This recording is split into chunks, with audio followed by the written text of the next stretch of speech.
Welcome to 13 Yarn's Strong Mind, Strong Mob podcast, where First Nation voices lead the conversation around mental health, connection, and community. This series is a space for sharing stories that matter. You'll hear from mob across the country, and we yarn about the hard stuff, the healing, and the hope. If you or someone you know are feeling worried or no good, call 13 Yarn on 13 92 76 for a confidential yarn with an Aboriginal or Torres Strait Islander crisis supporter 24/7. Now, let's get into today's conversation. Hi, my name's Nikita. I'm from the 13 Yarn team, and welcome to our next episode of Strong Minds, Strong Mob. We have some pretty phenomenal mob here today as our guests for this podcast today, and we're going to be talking about racism. I also want to throw over an intro. My other co-host from 13 Yarn, Jai. Hi, y'all. You should all know me by now. Nah. Jai, I do all the digital media and marketing with Nikita for 13 Yarn. Yeah, just here today to have a yarn with these deadly mob we've got with us. So I'll throw over to you guys and maybe want to give us an introduction and let our followers and everyone know a little bit about yourself and what you do. My name, I'm Dion Devow. I'm proud Aboriginal and Torres Strait Islander man. On my father's side, we're traditional owners for the Palm Island group, Mambara Mob. And on my mother's side, we're Torres Strait and from the Eastern Islands of Darnley or Edom in our language. And I'm a business person. I have I had a long career, well, not that long, 15 years as an Aboriginal health worker, and I've got a Bachelor of Applied Science and Health Education, so I worked in the health sector for a long time as an ALO and social emotional wellbeing. How he says it's not that long. 15 years, brother. Come on, that's impressive. And then the last 12, 13 years I've been a business person. So I've got a clothing label. It was originally called Darkies Designs, now it's D Designs, and also a Yarraka, which is an IT and cultural company. So yeah. But happy to be here. Thank you for having me. Thanks for coming. Aniganya, Waramuli, just to acknowledge country first. Good to always come back home and connect. Mum's side, we go 10 generations back here to Eora people, also Wonnarua, Hunter Valley area, and Bundjalung, northern New South Wales. So proud Redfern girl through and through, Koori woman on mum's side. So go the bunnies and the blues. Hey, Dad, proud Dawson River Murray. So central Queensland, North Queensland, from Birrigubba down to Gungaloo and Waka Waka and Willy Willy. That's deadly. We got some deadly mob in here, don't you? It just makes me very happy, and it just makes me very proud to have such a great caliber of mob sitting here today for this podcast. And it speaks volumes, but I also want to acknowledge that, this phenomenal work that the mob we have here today, we stand on the shoulders of people that came before us as well. And I want to acknowledge the people all the hard work that they did to build the strength and resilience of our community. And today's conversation is a very difficult one as well, because we do have a lot of experience with racism through our generations. I'm the firstborn generation of a stolen generation person. So I grew up listening to a lot of that stuff, but have my own personal experience. So I just want to acknowledge that if you are watching this episode and if it does bother you, you're not alone. There are mob out there to support you. There are services out there to support you. But I think it's important for us to have transparent and honest conversations about some of the tough issues our communities are facing in this day and this modern age. And it's the reality. Racism is in Australia. We deal with it, whether it be direct, whether it be indirect. Social media has been crazy. I don't know about you, Mel, but it's been bad. So I sort of just want to lead into that. Have you had experiences of racism? What's your thoughts on about the mindset of Australia and their thoughts around racism, and anything else you might want to touch on around that? Yeah, just extending on what you said, sis, just acknowledging and paying respects to our old people who paved the way for us, whether it's our parents, grandparents, acknowledging us that are the first generation not to be stolen, the first generation to be born free in our own country, the first generation to be born citizens, that's those that paved the way before us, shaped us. That staunchness, the strength, the resilience that we have today is because of those old people that paved the way before us. I just wanted to acknowledge that, because we definitely wouldn't be here without them, their strength, their wisdom, their guidance, their support, and just all of their deadliness. And I think acknowledging that, if we can follow on from that, making sure that the young fellas that come after us understand that history as well. If we don't teach them what they never had in the past, because everyone's so not really kind of exposed to what we've we're exposed to growing up, and certainly our parents or grandparents. And so that history, even understanding that we weren't even citizens until 1967, after that, the referendum back then, and even today, like we're talking about, we're in the beginning of Reconciliation Week, you know what I mean? Yes. And those pivotal moments throughout the history of our people in terms of what the struggle and, that 1967 referendum, the High Court decision in 1992, the stolen generation we're talking about, Sorry Day, and all the things that surround, this particular week, which is one of the pivotal weeks in the Australian First Nations calendar. We kind of need to understand that, remind ourselves of that, teach our young mob about that, and teach non-Indigenous people about it, because if we can't talk about those stories and educate people, because a lot of the racism, I think, stems from lack of education, right? Indeed, couldn't agree more. Yeah. And it also makes our allyship more effective as well. They understand our struggles and how they themselves can be an effective and helpful human and great ally towards our communities at the same time. So that's phenomenal, because I kind of think our younger generation, yes, like I just want to touch on what you said, they never experienced what we did, our grandparents and our great-grandparents, and they're very lucky. Like the fact that I'm able to sit here as an Aboriginal woman in a podcast and yarn to you, mob, and do what I do and work in marketing, an Aboriginal person and a woman wouldn't have had that chance 30, 40 years ago or 50 years ago. So we've come a long way.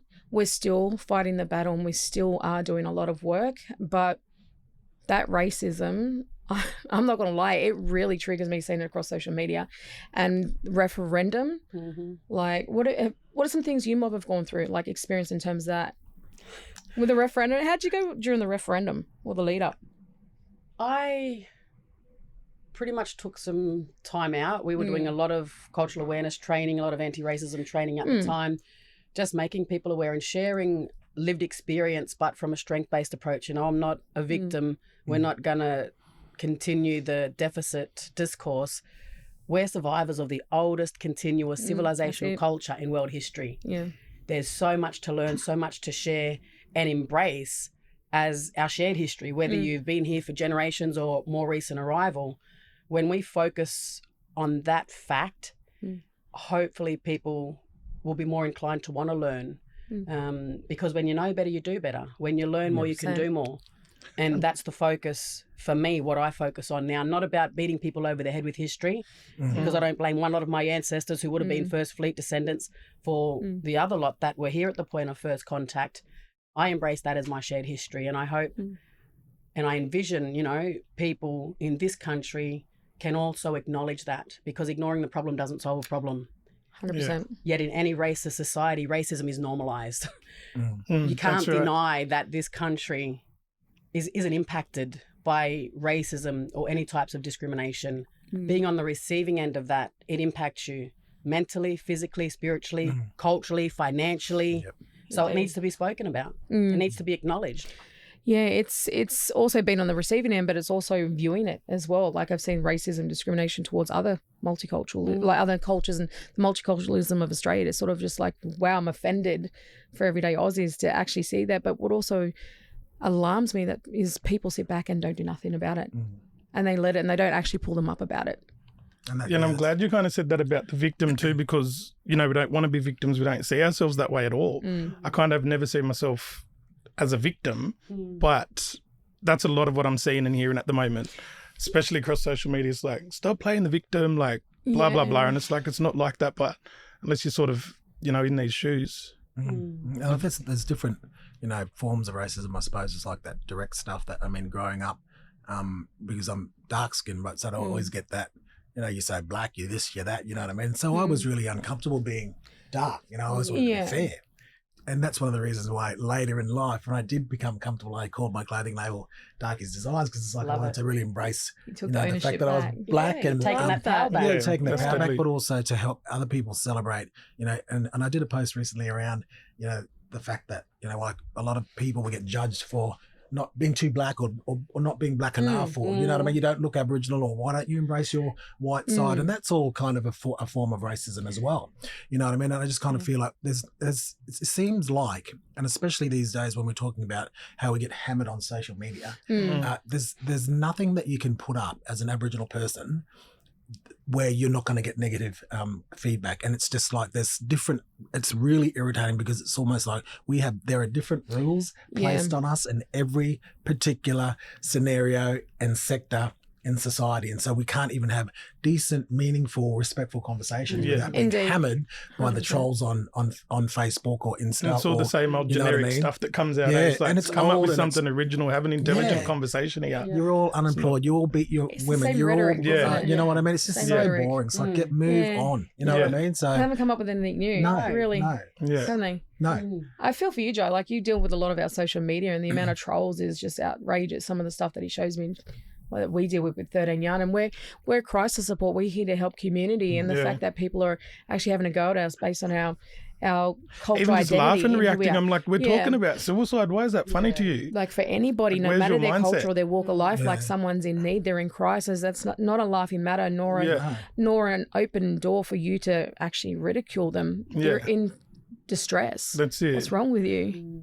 I was going to say, because I've been out of the health system for a while now, so I'm just wondering if suicide is still one of the highest causes of death for our people. 100%, yes. Because it was back in the day. It still is. It still is, And it's the leading cause of death within a few demographics as well. Age demographics and gender demographics. Yeah, right. With our mob. If not one of the highest suicide rates in the world, along with incarceration. And I just wanted to unpack on that, what Jai's just said, is because the reason why we're talking about racism today, and I was just telling Yarraka and Dion before we started this podcast filming, is that we get a lot of core topics. We actually, like, when mob ring through to our service, they talk about certain topics or conversations, and racism is actually one of our top 5, I believe now. Our top 5 reasons of concern and why mob are calling our line. Because hasn't moved out of there since the referendum. And then we've just had the federal election. And the federal election too, like the Welcome to Country sort of conversations, and it really triggered our community. And it's nice to know that mob know that they can ring us when they need it, but the fact that they have to, that's what concerns me because of that. And racism is one of our top 5 reasons why they call us. So I think having transparent and honest conversations about what we go through as Aboriginal people at our age and our generation, our worries and concerns for the next generation, but to really open people's mind and actually say, maybe I do need to speak up, or am I being microaggressive towards someone? I'm like, oh, that's cool, but, you know, or like, oh, I heard someone say the other day, they said, oh, these Aboriginal kids down the street. And I said, but they're just kids. Why do you need to always refer to them as Aboriginal kids? Yeah. That is a microaggression. And not like, I started school in the 90s and it. Not much has actually changed, I don't think, in terms of people's mindset and that, but the conversation's being had a lot more now. So I think that's, even just sitting here doing this today is a big deal. You know, for people to watch this and just be like, yeah, okay, I can relate. Or, you know, non-Indigenous people just like, okay, is that what I do? Is that what I'm doing? You know, they're affecting people, affecting us. And I think we've got these platforms now, like podcasts and you know, all this, like Facebook, Insta, you know. TikTok. So we have access to be able to, you know, address some of this misinformation and try to educate people. But I've noticed that I think that race relations post, you know, the referendum, the no vote, that it's almost like it's pushed Australia back 10, 15, maybe 20 years in terms of bringing everybody out. It's almost like it's given, you know, the haters and the racists license to be that, you know, and you see that playing out on social media because, like I said before, you can't say anything or do anything, even if it's a positive post, you know, it's just you get hammered. And so I think, you know, we have to use these. So that's why I'm really excited to be here. So thank you for the opportunity because, you know, it's also, and, you know, like people might see me as a business person, but I'm a health worker, you know what I mean? That's what I cut my teeth on. And so hearing... You look so deadly. Deadly health worker dress elder like the youngest. But, you know, I mean, to hear those stats that haven't changed and I've been out of the game for over 10 years, that's really... a scary thing to understand that, and that's our reality. And I think that racism does play a part in that. Indeed. And intergenerational disadvantage, isn't it? Like that's what so many people don't understand. They do not get it. No. We're not on an equal level playing field. And, you know, when you look at statistics now, reports of racism, discrimination, they're through the roof. Reports of social issues around the world, we know that they don't discriminate, yet our mob are the most marginalised You know, we're like a minority within a minority. Yeah. And when you've got hundreds of billions of dollars invested in things like closing the gap that's failing miserably, well, why? Nothing about us without us. You know, we know what's best for us. Yeah. Yet who's writing policies a lot of the times, the gap isn't closing, it's widening. Yeah. That's wasting so much money when we've got the answers. And it all is from a strength-based approach, looking and unpacking the heavy stuff too, but acknowledging that and also looking at it, you know, what the elders talk about is invoking that empathy and compassion. Otherwise, they're emotions that just lay dormant until they're activated. And they can't just keep doing things the same way and expect a different outcome. Yeah. That's the epitome of insanity. Yes, that is the definition. Definition So of insanity. it's not working. Incarceration doesn't work. Otherwise, we'd be one of the safest countries in the world. And for myself, being criminalised from the age of 12, I can tell you from the age of 25, and like I can fly under the radar, yet I've still experienced the racism, the discrimination, the police brutality from 12 to 25. Very colourful life those years, I must admit. But it's something now that I know I'm not ashamed of. I can share that so that hopefully people will be able to, you know, have a look at the whys. We can see the what, and we know that especially mainstream media is the perfect breeding ground for propaganda. Yes. But let's debunk a lot of the myths now. Yeah. You know, That's true, Sissy. Yeah. let's focus on truth telling. Yeah. Agreed. Yeah. That's what we want to something like you can't go straight from invasion in 1788 to reconciliation. Truth telling is the most important aspect because truth telling leads to justice. Agreed. Justice leads to healing, and healing will lead to reconciliation. We can't go the other way around, but Australia is trying to do that. Yeah. Yeah, we can't have those conversations until you actually address the elephant in the room. Exactly. Realistically. I know it's uncomfortable, but we need to talk about it. Yeah. Just like we're talking about this racism, like you're talking about police brutality, like for someone that doesn't have a record, I still get targeted. I still get stopped by police. Yeah. You know, it's really frustrating. And even wearing my work uniform, like Referendum, a non-Indigenous person spat in my direction. He goes, "Oh, you abos are always complaining about stuff all the time." And I was afraid to wear my work uniform. Like We wanted to stop wearing it in public, didn't we? Yeah, and it got Just for got to that point. Yeah, For a few months, sort of. yeah. Mm. Going out by yourself as a black fellow, especially in the city, it can be very scary because you don't get those direct sort of occurrences of racism, but you get those looks. People won't sit next to you. Yeah. Do you remember that commercial a couple of years ago where Uncle sitting on the bus and they were talking about racism, and it was about him sitting on a bus and it was full, and this white lady would not sit next to him because he was an Aboriginal person. You remember that? No. It was a couple of years back. It was a marketing campaign, but that's an actual experience that I personally, I know I experience when I wear my work uniform. I want to share my pride. Yeah. I want to wear my culture and my designs. Like I'm a designer too, like with Yes. pride, Yes. but I can't because people give me looks. That triggers you. Wow. And then for me, I also like on Survival Day, on Australia Day, it's bad unless we're in spaces where we're celebrating Survival Day. Outside of that event, getting to that event as a black fella, and if you're by yourself, you do get targeted. Definitely. I've had brother boys that have had the crap kicked out of them wearing an Aboriginal shirt. Jeez. And those lived experiences and the statistics we're seeing today are self-evident of the deep-seated systemic institutionalized racism that you can't ignore it and you can't deny it anymore. Yeah. It's rife and it's worse than ever. It is rife. Because when you think about it, like racism, we go back to like rest my father's soul. He was a stolen generation. He was number 35 in Kinchla. That in itself was a racist act in itself because they're trying to breed out the Aboriginality. Yep. Huge act of racism, discrimination. Like the fact that my father went through all through the 60s and the 70s dealing with the racism. And then he was 63 years old and he was racially vilified by police officers when they were doing a governance course outside of a hotel, and he got pepper sprayed point blank in his face.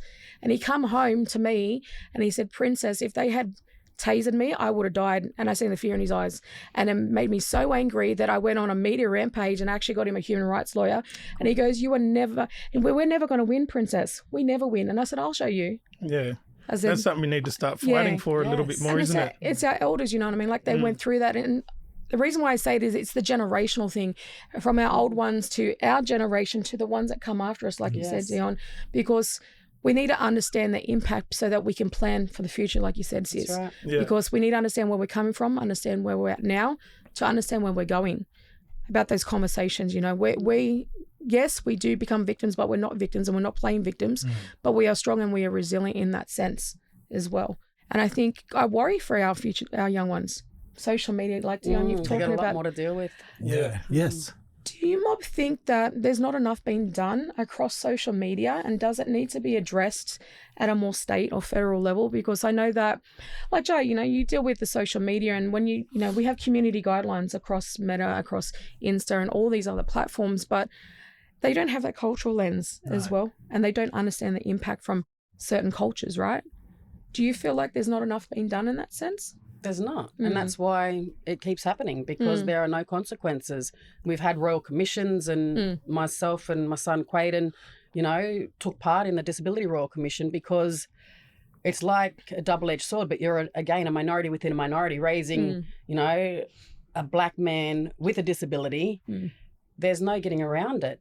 Yet social media, when you're calling it out, it comes tenfold, the death threats, the paid trolls, like the bots. It's just like no one, that has that integrity or love or respect, especially, our cultural ways, makes it a point to go out of their way to attack someone else, or just the lateral violence, whether it's mob, directed at other mob, or just, it's like, I do worry for our young ones, because we now are among the highest suicide rates in the world per capita. Yeah. And we only make up 3 to 4% of the population in our own country, yet over 30%, we're the most incarcerated people on the planet. Yeah. Doesn't add up, yet apparently we get everything for free. Yes. Well, if we got everything for free, why are we, so marginalised? And again, it's an assumption. We're waiting for our free homes and free healthcare. I'm still waiting for my flash deadly new car. I just want that free money. We want that free money off the government. Yeah. True. It's an intergenerational debt, trauma and poverty. Yeah. Intergenerational wealth is something they're new words that have been a part of my vocabulary. Yeah. Because we've got the science now, and it's connecting the dots and all of these little light bulb moments. It's like, okay, it's making sense now to understand and unpack that, to ensure people are getting the full picture, not just what they're seeing and believing on mainstream media. And we pay taxes too. Yeah, right? Well, that's the thing. It's like, tax too. We're not no waste of taxpayers' money. And that's a good point. Like, we always get that. You're all on the dole. You're always you're taking our money. There's all this narrative that's been spun for years and years and years. A long line of hardworking people. Yeah, well, exactly. But I'm proud of, And I was thinking this morning about that, actually. I'm thinking, I don't even know if I know any mob on the dole. You know what I mean? Like, at the moment, like, because it's like a lot of my friends are,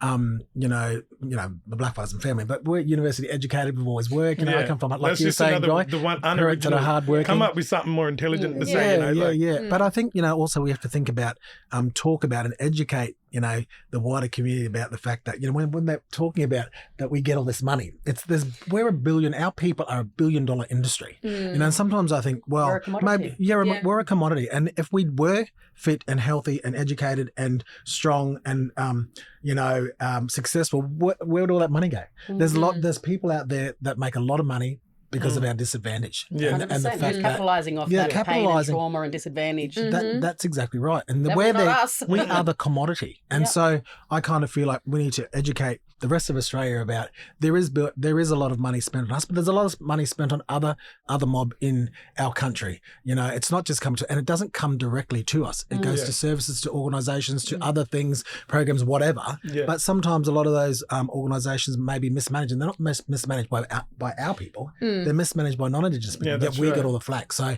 I kind of feel like we need to keep having these conversations. Indeed. Yeah, because that is a big one, isn't it? Like the waste of the money and that. But it's been said more, and especially in sort of LinkedIn, non-Indigenous people saying that mob don't see the money. Yeah. It trickles down, and then nothing hits the ground. Yeah, well, so Productivity Commission are responsible for government expenditure, so the data's there, the facts, the evidence is there. Yeah. We deal with a lot. Like, just sitting back and thinking about people what we've don't understand about, that. Like, that's. We've dealt with a lot. We deal with a lot, our mob, and you think, and it makes me understand why mob bring our service, but also utilise. We have a plethora of services across the country, and trying to let mob know, like being educated about what's available to get that support as well. Yeah, it's that's the main thing about what we do with a lot of our services. But it really concerns me. Like you're talking about the discrimination, all the stuff that we're dealing with the government, you know, out in community themselves, day-to-day life, the intergenerational trauma. We have a lot on our shoulders, and then a lot of our mob live below the poverty line, which then not having access to proper educational medical services and health, that in itself can have a huge impact on your social emotional well-being.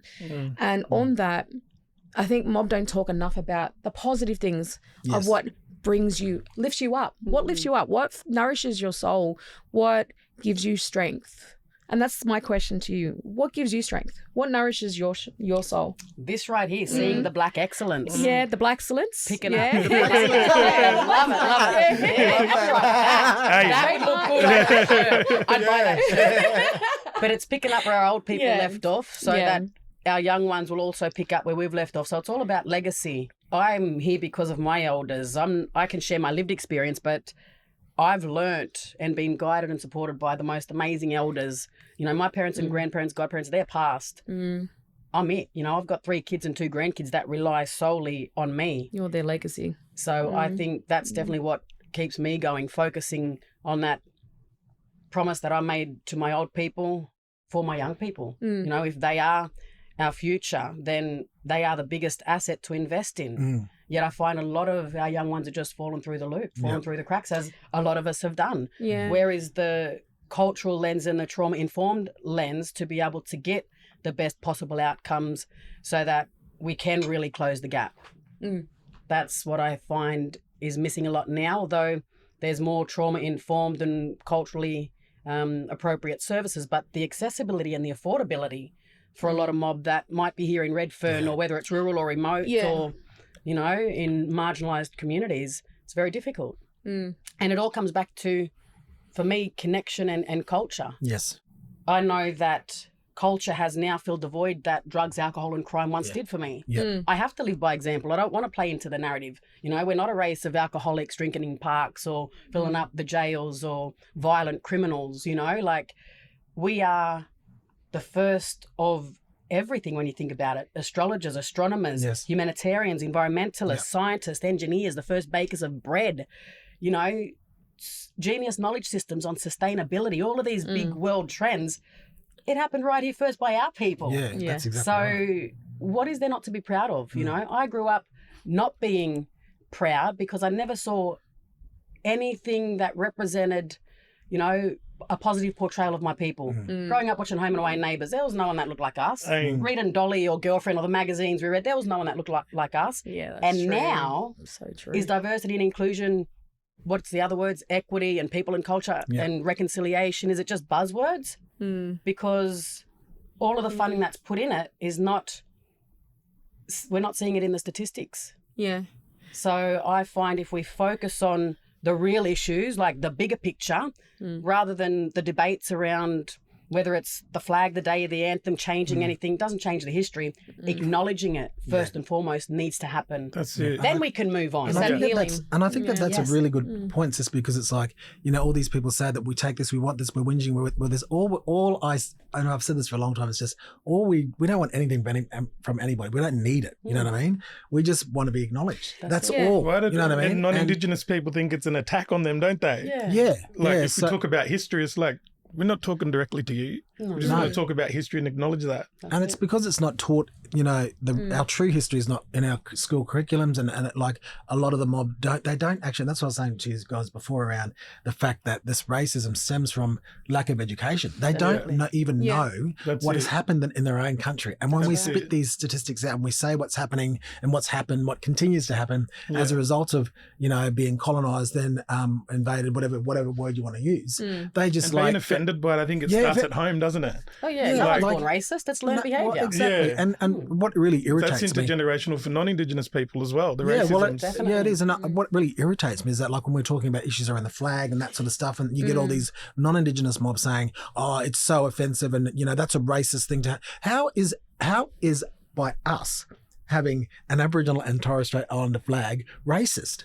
I don't, you know what I mean? Like, and this is what I mean when I was saying before to you fellas about the fact that there's always different rules for us. We can't have anything without it's them saying that it's divisive or we're racist or we're this or we're that or we're entitled. Do you know what I mean? So I just kind of feel like, and I've been putting these stats up at the just recently on social media and stuff, just to kind of try and dispel those myths and those narratives that are put out about us that aren't true. Even around, the dole thing, the Centrelink stuff. We've only had access to those services since we were considered as citizens, which is 1967. They've had them since 1901 or something like that. Do you know what I mean? So I think we need to have more people kind of, I don't know. And so much of our mob, a high percentage was knocked back for the social security and stuff in the day because they couldn't read and write. Well, exactly. So, we're still sorry, see you catching... later, can't read and write, can't fill your form out. 58 years we've been citizens.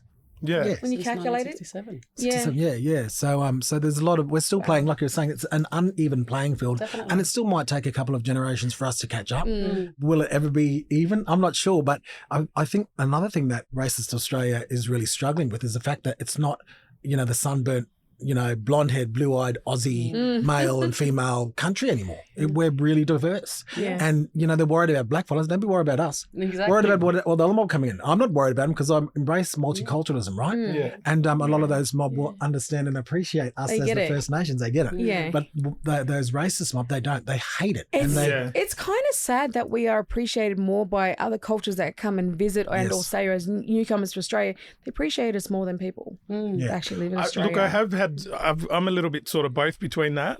So I've had some people from other countries be told what blackfellas or mob are like when they come here. Not a great picture that's painted of us. Yeah. But then I've had this girl, I first worked at Parramatta, and she was like, oh, you come from such a beautiful ancient culture. And I was like, wow, I've never heard that before, coming from somebody that's not a blackfella. Yeah. She was an Asian girl, and I was like, okay. But a lot of white people from overseas too, they appreciate it and really love our culture. You know what I mean? It's like a lot of the, because I do a lot of work in the rap space as a rap advisor and consultant, and I find that a lot of the people that from within organisations jump on board and want to be like a champion for on that reference group. They're either people from other cultures, right? Or and they're white people that are from another country. You can know tell what I mean? That someone's really wanting to learn about it and stuff like that, and sort of who doesn't. And we need to understand that. The world is looking at us. And I think for the most part the world loves our culture and appreciates us. They just don't know how to connect with us. But it's different in Australia, and it's because of that history that's not taught by these races. And I like that one about they don't know how to connect with us, because we speak about that, don't we? Yeah. But it's like, why? They don't know how to sort of approach us more. We're the most just happiest, walk up and have a go. Exactly. It's like, laugh, crack we're a friendly. joke, Yeah, true. don't bite. Well, we often get that. Where are the real Aborigines? Oh, yeah. Okay. So tired of hearing that. Yeah. Oh, you don't look Aboriginal. Oh, yeah, I was just about to say, you don't look Aboriginal. Yeah, my girls. Oh, you're too pretty to be Aboriginal. Yeah, oh my that's God, I really want that irritates me. That one, you're too pretty, or you're too pretty to be. That's a compliment. Or it's like, that fella's okay, but the rest of them, we're one of the good ones. How come you turned out so good? I've had that said to me. I was a curator at the Australian Museum. Yeah. And this lady said it. I was like, really? You sitting there thinking that's okay to say that? So you're trying to tell me there's only one good black fella in my whole hometown? There's no excuse for taxi drivers and things like that. It's just backhanded, and see, we haven't really touched on that too much, like the microaggressions, the backhanded comments. Yeah. I'm not racist, but oh, we all got come a black on, friend, honey. If you're saying look, if you're saying I'm not racist, and then it ends with but you're going to justify your racism pretty much. You might need to have a little think there. Well, let's sugarcoat it and call it unconscious bias. Yeah.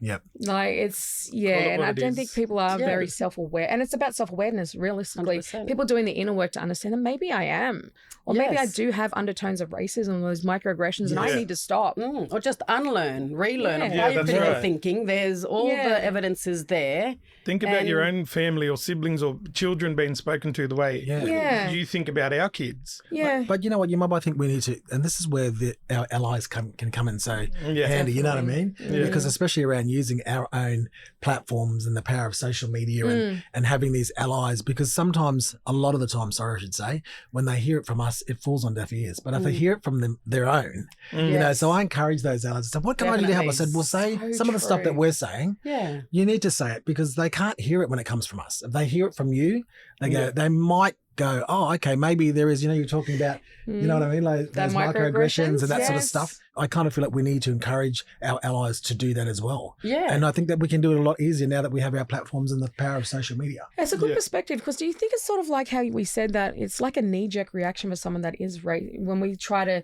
talk about, oh, you are being racist, but it's like a knee-jerk reaction to not really take it seriously. But when someone from the same culture as them or non-Indigenous person says, they take it more validity in it, Yes. which is frustrating, but they're sort of programmed that way. Yes. In Australia, it's just like They've been programmed and conditioned for generations. Yes. A lot may not know any different, but 100% agree what you're saying. We're seeing more and more allies, advocates, supporters, friends and family of First Nations people now stepping up and speaking up. And that's powerful, because we can't do it on our own. It's like this cultural load that we've been lifting for over 2 centuries. Yeah. Now it's past the point of invitation. We've just got people joining our journey now, want to know the true history, want to be more supportive and asking questions. Yeah. That's important. So we do have to embrace our allies to ensure that we're all sharing that load. And we love our allies, and I just want to circle back to what you said, like cultural load, but of racism. I don't think we talk enough about that. Like, there is culture load of knowing your knowledge and working in spaces, but culture load of racism. Like, I carry with me the racism and the trauma that my parents, my grandparents went through, and a lot of people don't understand that. Like, the fact that even our elders now, some of them are still funny about going into like a hospital or a school where they stole our kids. Like, when my dad, people my generation doing it still. Yeah, and that's shame to go up and order themselves a feed. I've got to go do it for them. I'm like, no, you get up. Like, come on. Yarraka's talking about, that's that cultural load of the racism, the intergenerational trauma. Like, when I took Dad to go and buy a suit, he wouldn't even go into the store because he wasn't allowed into the stores in the 60s. And I went and said to this young fella, I said, look, my dad's a little bit funny about coming in. He needs a really nice suit for an event. You know what that young fella did? He went and closed the store. He goes, he's like, and he closed and he says, you come in here. And he goes, you can have the store into yourself. It was beautiful. But that culture, like, we don't think about it that much, do we? And I think our allies, like you're talking about, Dion, they don't think about some of those things that our mob come with when they work in a space. At the same time, it's so much and heavy on our shoulders. No wonder why we are amongst the highest rates of suicide in the world. No wonder why our mob are always the culture going load's a through big so much thing stuff. at the moment too, isn't it? Like, even non-Indigenous people are starting to be a little bit more aware of that as well. Like, it's not our job. Either, because it becomes a burden. Definitely. And what you said about shame, and it's been a part of my vocabulary, our shame job. Understanding because they're not, if you find, our language and there's no equivalent, we can't translate in English a lot of our words. So shame was definitely not a part of our vocabulary. No. We're a non-ego-based culture. Like, you look at the social issues, they're all introduced foreign problems, yet we're painted with that brush. It's like all of these social issues were never here. And that's not pointing the finger, shifting blame or guilt. They're the facts. Let's and that's the worst that. part about the whole mental health thing as well, because it's the shame, the shame factor. And that's what 13 Yarn preach, No judgment, no shame. Call us for a yarn anytime. Don't be ashamed to speak up if you're having troubles. If you're dealing with racism, like, this is why we're talking about it on this podcast today, is because it happens. Don't be ashamed if it happens to you directly and in your face. Speak up. And if you're a non-Indigenous person or ally, speak up when you say it. Say it there and then. Do something about it. Don't just let it sit there, because you set the boundary and the tone for you, how you allow people to treat you. And if you don't speak up about it, then it'll continue, and we need to stop. And we need to start teaching our young ones that, speak up, be strong in your identity, be strong in your culture. And like my dad always said to me, anyway, call you Abbo. You like, but I'm not advocating violence, but be strong, stand up for yourself. And if someone calls you and, something like that, speak up about it. I don't stop. I don't like it. I don't appreciate it. I'm not that. Address me properly. And why do you call me that? Actually sit down and have an educated conversation with them, because they're automatically expecting us to be aggressive and like, I'll play the angry black woman card. I'm going to be angry black woman. No. When it's an opportunity to educate and raise more awareness. Indeed. And show our intelligence and intellect, isn't it? They'll take a step back and think, this black fella knows what they're talking about. The ripple effect. You drag that ripple, you teach one, reach many, Yes, that's it. And so forth. And that's how it should work. And that's my advice personally. I don't know if you have any other advice, or for mob that are watching this and of our young ones, like, what would you say if someone's directly racist towards, what would you recommend? Non-violence. Yeah. And Yeah. in saying that, the first experience of racism ended my basketball career. 15, playing rep basketball, and I was called a black bush pig. Oh, I'd never thrown a punch in my life. I mean, we grew up in Redfern. We was a family of all girls. Yeah. We were taught how to defend ourselves. Mm. And I said, I was shocked. I was like, Becky, what did you say? And she repeated herself, you black bush pig.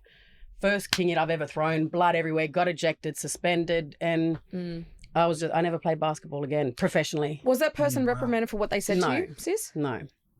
I had to go to the judiciary. Unbelievable. Because you're the one that threw the punch. Yeah. And that happened to me in school with my best mate, my best friend. Yeah. And I said, what did you say? Said it again, whack. It's like, and I felt terrible for it. I felt horrible. I know. I felt so bad. I got ejected. I had to go and sit. And we lost because, and I'm the only, black fella on the team. Wasn't very diverse playing basketball in the 90s in Brisbane when we moved up from Redfern.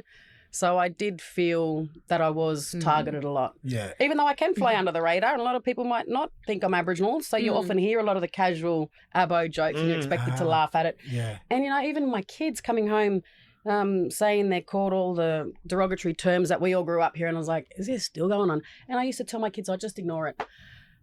And I'm like, because I was so drained and exhausted, the school don't take it serious. I want to talk to the parents now. Yeah. But you can't do that. That's breaching. I'm like, well, it's still happening. My parents and grandparents, the conversations they had to have with us are the same conversations I'm having to my kids and my grandkids now. In this day and So age, like we're saying, not much has changed. No, it hasn't, has it? No, I mean, I remember my daughter when she was in primary school, my middle daughter, Tia, one of the kids were using, I like a lot of kids these days, they love American culture. and African American. Whether they're white or they're black, they like to use the N-word, you know what I mean? And so this girl was using this N-word to my daughter, and we actually have African American heritage. My grandfather was African American over here in the Second World War, like a lot of Aboriginal people, right? And Torres Strait Islander people. So it hits a little bit, differently with us because we have that. You know what I mean? Like that, as well as being Aboriginal and Torres Strait and South Sea. But so this was happening to my daughter repeatedly, and so when she tried to address it by, because I taught my kids not to, flog people, whatever, even though I did when I was kids. But that's different. It's a different time now, right? Do as I say, so we got to, and like you, my girls can rip if they need to, but I've tried to teach them a different way. So, but even when she tried to address it with the teachers and the headmaster, like they just didn't get it. They didn't get it, and they said, "But you're not. They're using that word, but that's kind of more related to African American people." I said, "Well, it doesn't matter." And on top of that, we are African American. My daughter's great grandfather was African American from Louisiana, but nothing happened, and so I ended up having to take it further. But the way that they handled it was really bad, in that my daughter was expected to sit down with this other kid, right, this other student, and apologise to each other. But so that's not right, I mean. So I ended up taking it to the Human Rights Commission, and it's not the first time that I've done that. I had to do that with our basketball club that we run, the Warriors Basketball Club, which is a blackfellow club that we started in Canberra 10 years ago, and some of those things have, like my son was in a private school, Marist, and they said that he couldn't play for our blackfellow team. So it's like I had to take them to the Human Rights Commission to change the policies in their schools. So, like you have to do things, but should I have had to do that? Yeah. Should I have had to put my family through that and all that other, and our profile's pretty good in Canberra. Canberra's a small place. And so my kids are on the, front page of the newspaper and all that sort of stuff. And it's just like, they didn't want to have to go through that, what I mean? But I felt like I had to stand up for, not only my family, but the rest of the community. Exactly. And so it's like, people like us, we do, going back to all this stuff that, we carry on our shoulders and the things that we have to do. Just, having to go to the Human Rights Commission so my son can play for a blackfellow club that we, that we started. Like, it's just an ridiculous. Everyday Aussie right for any Aussie. They love their sport, no matter what sport you like, whether it's AFL or, rugby league or union. It's your right as a citizen of Australia. And the fact that you have to go the extra mile just so your baby can play sport. Yeah. Speaks volumes to the type of stuff that our mob have to go through. We shouldn't have to do that. All of these added layers. And like the average blackfella may not have, the capacity to have a legal team or a media advisor or to even connect with Human Rights Commission. There's so many barriers that continue to drive the gap even further. Yeah, and if you don't have those resources, right, the connections it's or the difficult. know-how, but like, I think that's a really good example because it's like what was happening was they were threatening the enrollment of my son at the school because they said if you know, it's our policy. So if he plays for another club, his enrollment could be jeopardized. So it's like, that's when I was like, well, sorry, that's not on. We have to educate ourselves too and how to navigate through the system. And a lot of our mob don't have that. You know, and that's why education is so key, I think, for our mob and also non-Indigenous mobs to educate them about 100%. what we go through and what the things that they're doing are wrong when it comes to, you know, Aboriginal and Torres Strait Islander culture and, you know, the way that we are. It's just astounding, like, to understand the levels of discrimination that we have to face and go through and battle. But then this is all transparent conversation for you to understand. Yes, we're, like Yarraka, you said earlier, Reconciliation Week, Sorry Day, like we're talking about having these conversations. We don't want it to just be a ticker box day. We don't want it to be just that. We want you to understand why we're having these conversations, but you need to understand where we're coming from so that we can heal, so that we can move forward. We're not victims. We just want to be heard. We want you to understand our perspective, to educate, like you said, brother, for you to understand what we've been through so we can start to move forward. Because unfortunately, let's be real, the referendum set us back. It has. And it's like you said, it gave them a license. It gave them gave a green light to a lot of racists to be very out there, loud and proud about their racism. And we have to deal with this. This is our reality. And that's why there's a need for a service like 13 Yarn and other services that support mob. There's brother to brother. There's so many, like I think there was sister to sister. There's so many. There's other things that, you know, other services and mob, you know, we can go to. Our youth, like, you know, I worry about them. You know, we have headspace for them. We have culturally safe spaces for them as well. But, you know, I wish there was more text and chat services for our young ones because, you know, they love their little... Hopefully soon. You know, it's like... And that's another thing too. You call 13 Yarn if you're not sure where to go. If you want a men's only line or, a youth-based line, you know, 13 Yarn's culturally safe for everybody, 24/7. We can, you know, direct you to places like that as well. Yeah, we're a 24-hour service. Like if you're and stuff like this, you know, if it happened to you during the day, and sometimes you're like you said, it's like you're in shock when it happened to you. You know, I mean, directly just went boom. But you know, go home and think about the ramifications of it. And if it's something that sort of plays on your mind, ring us and have a yarn. We'll reach out to mob and you know, your auntie, your uncle, just someone that you feel safe with, and talk to them, because the whole point is talking about things that bother you before it becomes more of a problem within here and within here, because that impacts your overall well-being. And that's the whole point. We're having these conversations because we want you to start building strength and resilience, but also you understand that when you are going through a tough time, you are able to identify it and don't let it fester. It's like having a wound and you pick at it. Don't try and navigate it alone. You know, don't pick at it. Just, you know, address it. Help it heal. That's it. You know, I want to say I commend you, Mob, like, for doing the work that you're doing, because it's like it's obviously really needed. You know, and again, having my health background, I saw a lot of things that when I would see people just working as an ALO, you know, it was an opportunity for them to be able to talk.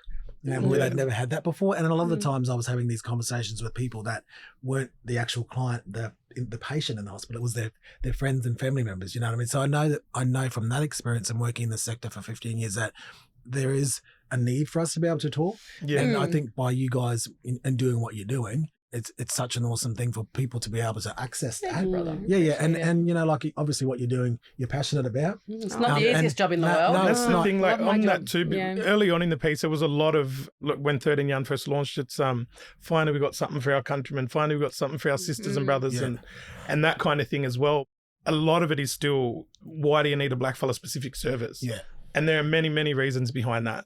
You know, like, and we are Lifeline Australia, but we are 13 Yarn, fully 100% run by blackfellas. Yeah, run by mob for mob.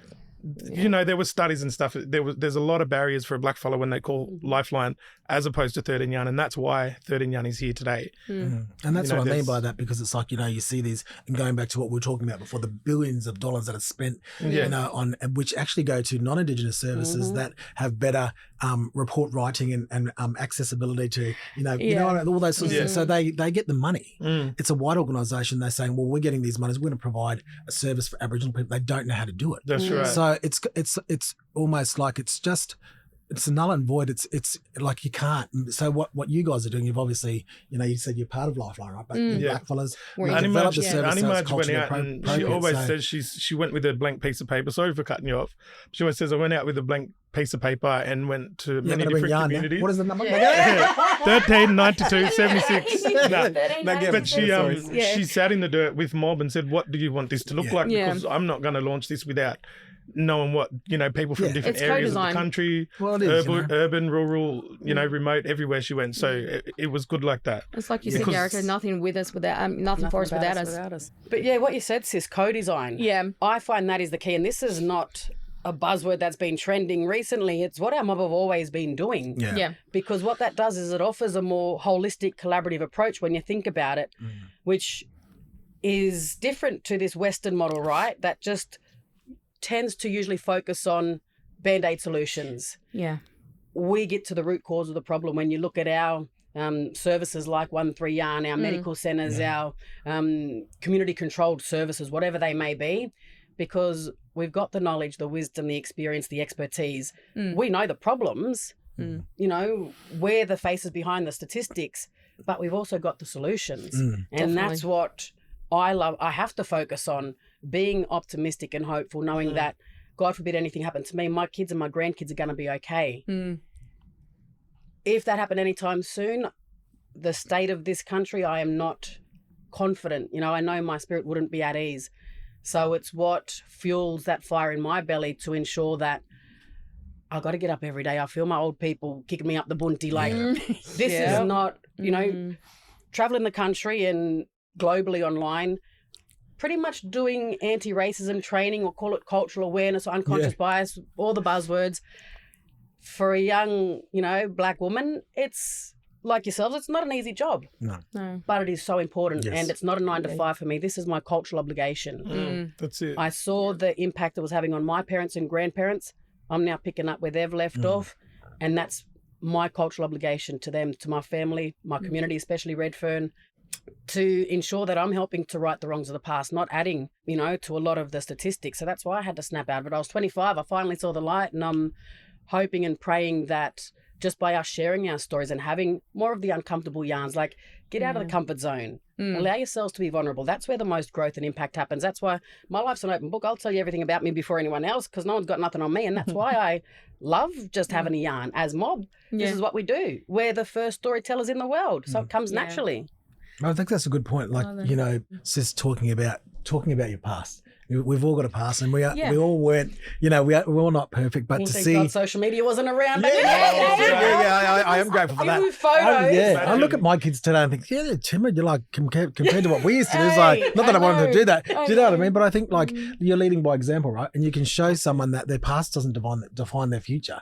And so I kind of feel like these conversations, again, what we're talking about, the yarns about our past and how we weren't perfect. That was a really an awesome story, because when you're young, it's so hard to be able to control yourself when it comes to racism without being violent. And so, but hearing your story about what that could have ended a career that, you were saying you could have played, who knows, you could have played for Australia. It could limit you in different ways. And so I think the stories, again, we are the first stories, and people's stories are powerful. And so we have to continue to use that, which is a big part of our culture, right? Definitely. Which leads back to the yarns and all that sort of stuff, and being able to be comfortable, especially with men, and we're talking about suicide and all that sort of stuff, even men not wanting to go to the doctors, because they're ashamed to talk about stuff.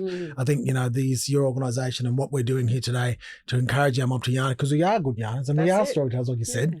So normalising that, I think, it's that. really absolutely really love that. It is. It's like we always say, there's hope at the end of a yarn. Yeah. Get it. And that's a lot of the feedback we get, isn't it? It's like I just rang up and had a good, yarn and a cup of coffee with a family member. Yeah. Sometimes you just need a vent and get it off your chest. Yeah. But there are the tools there to de-escalate someone if they are, really in crisis, or, we always say call before you get to that crisis, mate. If you're feeling anxious or if you're feeling depressed, lonely, whatever.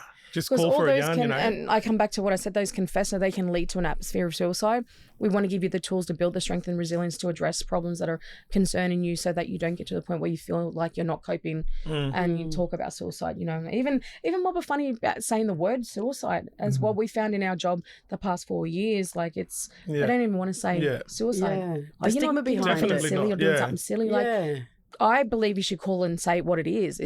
you're suicidal. Definitely. Is that what the term unalive? I hear that. That's a What, new I don't one. understand So it. What is? a lot of social media actually don't allow you to use the word Oh, suicide right, so it because comes it can be triggering or it can Okay. create those Right, thoughts okay. around it, suicidality. Yeah. It's when we're notified about suicides in communities, sometimes suicide clusters happen Yes. because Oh. they've actually been It's very exposed common. Yeah. to especially media in black around it or communities. conversations or yarns about it. It can imply the idea as well. So Yes. that's why you see So across it's social just a media they change of do. the language. Yeah, the language. Yeah, it's a- Because it yeah. comes down to language too, Yeah. right, about the conversation. And how do we translate that in a Yeah. way that mob understand Yeah. it? Because suicide was never a part of our vocabulary. No, It wasn't an definitely issue not. here. Yeah. That's it. And then people say, oh, how do they even know about suicide? Like, my son Quaden was 6 when he first started self-harming. Yeah. By the age Yeah. of 9, he was self-harming 4 times in one day. When that viral video broke out. Yeah. And until that point, we continued as a family to suffer in silence because of shame, job, that stigma. Yeah. About it, yeah. And like, am I a bad mum? Like, why is my son... All those feeling questions, like and this. what do we do? Yeah, there were some Yeah. big, heavy emotions that I didn't know how to deal with. Yeah. Yeah. And Let alone my 9-year-old son at the time. Yeah. And you are right. It's like speak up, don't have that shame factor. And it's also the language you use with people. And I worry about our young ones because a lot of these kids think it's been desensitized with our young yes. ones. And, Yeah. and they don't realize, and even like, there's been a lot of stories in the media about a lot of young kids suiciding. Yeah. And it's all from kids bullying them, but also saying, oh, go kill yourself. I Like, know. like you don't, and they don't think they think they're just joking. Oh, I'm just kidding. But No. you don't Words understand carry that so much weight. they do. Yes. They carry so much weight. Yep. And I think our young ones, if they're watching this or listening to this podcast, is that just be very mindful and think about how you speak to people, because just because it may not be a big deal for you, the way someone else receives it's very different. Yeah. 100%. You know, and I think we just need to be a little bit more open about how we talk about suicidality in our communities, that shame factor when we're not doing well, but also let mob know, look, sis, bros, like, yeah, I know about this service, why not give them a call? Or Yeah. why didn't you try these fellas? They're a national service or they're a local service. It's Share all our about resources educating. around. We're very active on social media as well. And that's I just really what we're quickly here want to for. touch again on why 13 Young was built as opposed to having that for mob as opposed to Lifeline. So the studies were showing that it was taking 15 minutes for a black fella or for mob to get through, not through, but to the crisis supporter to get their point through. There were so many barriers that the crisis supporters on Lifeline didn't understand, why a black fella was calling, or, certain issues and cultural issues and cultural responsibilities that we've spoken about today. And you know what I mean? So I do really want to push the point, and that's why 13 Young's there as opposed to Lifeline, because we're getting so much scrutiny for that. Can I ask a question about, just someone to yarn with, like a lot of our mob, even for myself, I lost my father, we've all lost our fathers, haven't we, right? But about 18 months ago, and I had my first kind of grief counselling phone call the other day, and I thought it would have been really nice to yarn with the black fella about this stuff, and I kind of feel like that's another conversation that we have to have around the fact that we're always grieving because there's so, we have such a shorter lifespan than non-Indigenous Australia, and so we're always going to funerals, and I can't even, I think I've probably been to about 25, 30, and you might be probably the same in the last, year, 18 months. And one of those was my father's. Like you never ever, everyone is triggering. So you don't know if you're crying for their mob or, or if you're crying for your father or you're crying for, because it's just everything. You just kind of get to a point where it's like, the grief is so like, it's so that far off under the surface, and that affects your social and emotional well-being, right? Yeah. And if you don't, and I did find that after having that yarn, even though I was, it upset me, but it made me feel better after. So my question is that, are you getting lots of phone calls around grieving and sorry business? Yeah, definitely. We do. It is in there. I can personally say that when my father was on his deathbed, I rang the line. Oh, right, yep. I didn't. It was 3:00 in the morning. He was on his deathbed. I had no one there in the house. I needed someone to talk to, and it was the sister girl on the line. I just needed another strong female to talk to, and she helped me get through to the end. Yeah. And if it's ongoing support too, there are post-vention services that we could recommend. Yeah, that's what I was thinking, because I would like to still do that. We want to try and sort of collaborate with and promote a little bit more as well. But mob are calling us, and they are talking about sorry business and grief and loss, and we're about de-escalation, but it's also just getting that off your chest at the same time. Yeah. And you can, like Jai said, the ongoing long-term support to address your grief as well. And you are right, we are always constantly grieving our mob. Yeah. Not just for those find closest, that even but for our across community in itself, isn't it? and even across socials and that too, we are getting more and more recommended for people that have lost someone. Yeah. people that's in sort of grief and stuff like that. Because it's like this never-ending cycle of grief, loss, pain, trauma. Yeah. The financial pressure of, continuously drawing on my super and that's all dried up now because the funerals cost a lot of money. Yes. And we're losing more people and at a younger age. Like the youngest child we've lost in our community to suicide was 8. And I think back to what I was doing as 8. This is never before seen statistics in world history. Yeah. Parents should not be burying their babies. No. It's beyond crisis level, but is it giving the crisis attention that it deserves? Especially From to preventable, treatable, little babies taking their own lives, and our brothers and sisters, and and that's the cluster. and it's not a part of our culture. It's not just one. When one passes, we're like, who next? Because it usually comes in threes, and now it's just epidemic. It's never ending. Yeah. Like we travel a lot out into communities. Like we're very big on being out with engaging with mob. Like we can't build trust and support with community unless they actually see our faces. We are an all black who's fellow behind team. it? Who runs the like service? we are who we say we are. We get out in the community. Like we've been out in the middle of nowhere. So Remember many places. one of the first events we did was Corey Knockout. Now 3 years ago. Oh yeah. Right. This one auntie, I'm like, hey, come over for a yarn, and she came over. She was like, oh, you're 13 yarn, you're a new way, and I said, yeah. I said, I thought yours was run by white fellas. And I was like, oh, why'd you think that for? And she said, oh, because most of these kinds of services are. I said, no, we mob, get over here, like sit down, have a yarn. And, we'll just sit down and have a couple of aunties. Gave us some merch and, told her what we're all about. Talk with them and just, look here, I got that. And you know how many people did that auntie go and yarn to and say, no, they actually mob that run that 13 yarn. So they understand the lingo, like the language. If we say sorry business, we'll not, but if we called a Indigenous organisation or support service and having to explain ourselves, it can be re-triggering and re-traumatising because it's so prominent. Even the education system now have a code for, in their one school teachers reporting database for sorry business. They can put SB so you're not constantly getting or having to justify why your kid's absent. Every day I'm sick of getting those text messages. They have codes now because they're investing in cultural training. So sorry business, Aboriginal English. A lot of corporate organisations are starting to do that as well. Yes. So let's take the opportunity, whether it's rebuilding relationships between mining companies or, people that have reconciliation action plans that don't necessarily have a good reputation or engaging and understanding mob. That's an opportunity for us to get a foot in the door and rebuild that trust and use that opportunity to educate and, raise more awareness on what's impacting us. Yeah. I think we've got to really partner with as many people as possible because we can't do it on our own, obviously. No. Look at the statistics. 3 to 4% of the population, over 30% of the prison population, almost a half of the current Indigenous Australian population are young people. Yes. Yeah. It's our young ones. The statistics are there. We've got to have a look at that and then strategize. Okay, that's the data.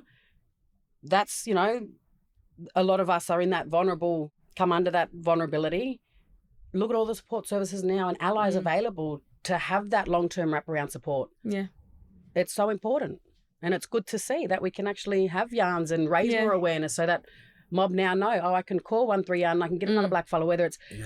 men's business and women's business is so important too. That's breaking protocol. I don't want to talk about women's business if I'm dealing with my, daughters. I want my daughters to know that they can call and there might be a Nikita on the line or another auntie or nana or a mother figure there or Quaden, he's got a strong black man there that can give him lived experience and say, I know Bub or I know brother, I've experienced similar, not a textbook answer or what's sorry business or things like that. So we need more of it. That's right. Yeah. And let's hope there are no barriers when you call. It's just as well. Yes. I kind of feel like you have set an example, like a benchmark for, we hope so. For those, those other services that I was talking about, that they may have good intent, but they do get a lot of money to provide service to Aboriginal people. And what you're saying is, a lot of they don't services know are how to do actually it because they coming don't to have us, the aren't cultural they? knowledge, So a lot of services are coming to us more and more. I'm not surprised. Sometimes I've young, like, are you culturally safe? Like, is this what you're doing? We'll sit down and yarn with them about a lot of things and they actually do the work and put in the work. So we're hoping that it can be a ripple effect with other services. But look, I think we've covered so much great, phenomenal conversations today. And I just wanted to thank you both for coming in. Like, Joe and I really enjoyed having you both. Thanks for really, I must admit, it's really nourished my soul today to have a conversation. But just to be around your vibe and your essence, it was phenomenal. And it's just very empowering. And it's Reconciliation Week. So we're filming here on Gadigal land. So it's phenomenal. It's just, I think it's great, and I'm super excited. And I can't wait, Mob, if you're watching, please reach out to both Yarraka and Dion on their socials as well. They do phenomenal work in their spaces. Give them a like and a follow, and please give a comment, follow, or share this podcast as well. So I think that's it. Deadly. Yeah. Thank you, sister. Thanks for coming, Mob. Yeah. Hey. Thanks, guys. Your way. Blackcellence. Excellent. Thank you for listening to this episode of Strong Mind, Strong Mob, brought to you by 13 Yarn. Share this episode with a friend or your mob if you found it helpful. Click follow on your podcast app for future episodes. And if you or someone you know are feeling worried or no good, call 13 Yarn on 13 92 76 for a confidential yarn with an Aboriginal or Torres Strait Islander crisis supporter 24/7.